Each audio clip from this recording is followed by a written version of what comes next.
అల్లూరి జిల్లా ఏజెన్సీలో బాహుబలి సీన్ తలపించింది. కుమారుణ్ణి భుజాలపై ఎత్తుకుని వాగు దాటాడు ఓ తండ్రి.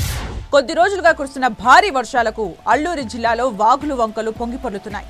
అనారోగ్యంతో బాధపడుతున్న తేజస్వంత్ను హాస్పిటల్కు తీసుకెళ్లేందుకు గిరిజనుడు తీవ్ర ఇబ్బంది పడ్డాడు. తేజస్వంత్ను హాస్పిటల్కు తీసుకెళ్లేందుకు భుజాలపై ఎత్తుకుని వాగు దాటాడు అతని తండ్రి.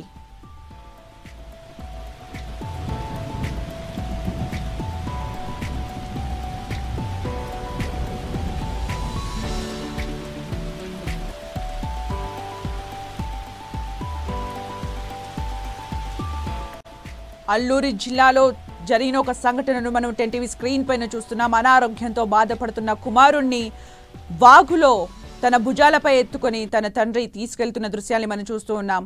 అయితే అక్కడ వాగు ఉప్పొంగి ప్రవహిస్తుండటంతో వేరే దారి లేక తన భుజాలపై ఎత్తుకుని హాస్పిటల్కు తీసుకెళ్లాడు తండ్రి.